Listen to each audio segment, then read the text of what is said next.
does whatever a spider can. Spins a web any size, catches thieves just like flies. Look out, here comes the Spider-Man. Is he strong? Listen, bud, he's got radioactive blood. Can he swing from a thread? Take a look overhead. Hey there goes the Spider-Man. Let's get into Spider-Man PS4.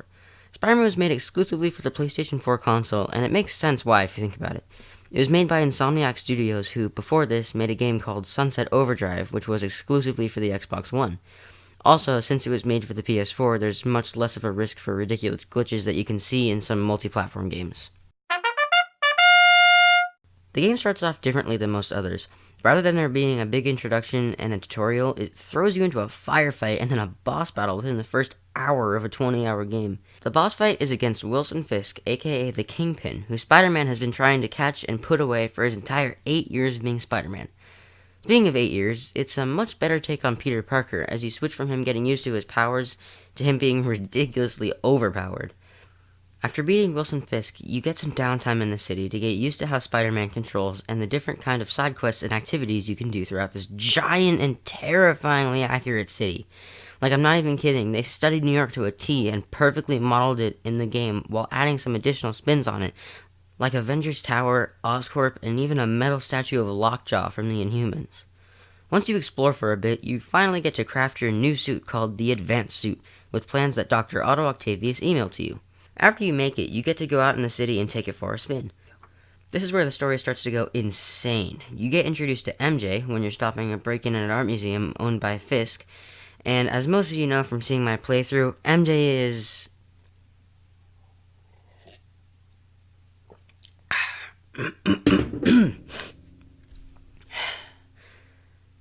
the absolute worst part of the entire freaking game. Her levels are, for one, tedious and annoying, 2, they don't even fit into the main story, and 3, they are literally everywhere. They are very boring and seriously screw with the overall pacing of the game, to the point where playing her levels becomes annoying and you feel like you just want to get it over with as fast as possible. You then get evicted from your apartment and team up with Officer Jefferson Davis, love this guy, and investigate an abandoned warehouse that they thought demons were using. They find a secret stash of guns and decide to take out as many demons as possible before they get too far away. Spider-Man and Davis save the day, and Mayor Osborn holds a ceremony to commemorate Jefferson's bravery.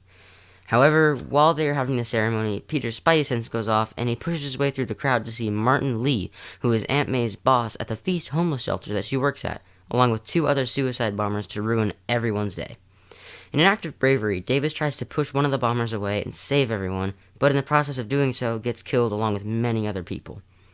A funeral for him is held, and Peter is guilt-ridden that he let his friend die, and now Miles, his equally awesome son, has to grow up without a dad. Spider-Man then finds out in Martin's office that Lee has some old beef with Osborn and gets caught snooping around. Now, both Lee and Peter are suspicious of each other, and Peter gets to see firsthand how Lee can corrupt people.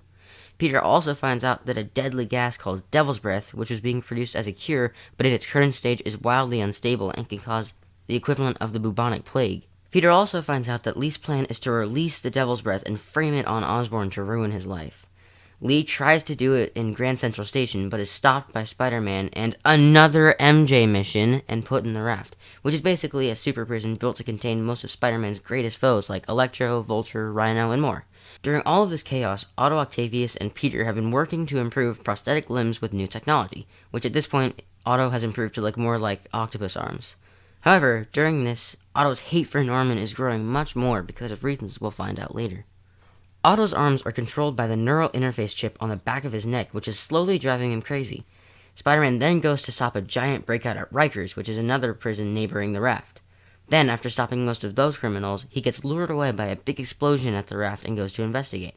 There he sees Electro, who he starts off chasing. Eventually, through a lot of fighting and running, we see 5 of his main enemies: Electro, Rhino, Vulture, Scorpion, and Mr. Negative. After getting the crap kicked out of him, we see the final member of the Sinister Six, Doc Ock. Otto had now fully gone crazy and turned into a full-blown supervillain. After this, Spider-Man goes AWOL from the hospital and goes on patrol of New York City, which is now completely run down by criminals in every direction. Otto then releases the Devil's Breath virus over Times Square, infecting many people and waiting for it to spread. We see a flood of infected homeless people rushing to the feast shelter, and Aunt May, at the center of all of it, gets infected.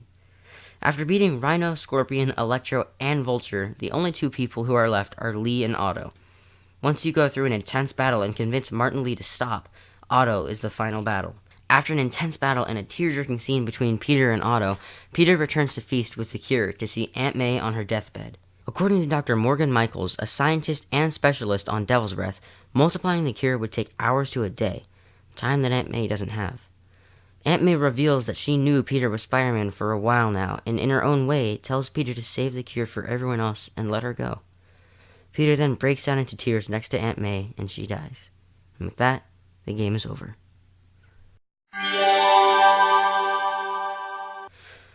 Overall, I really like this game.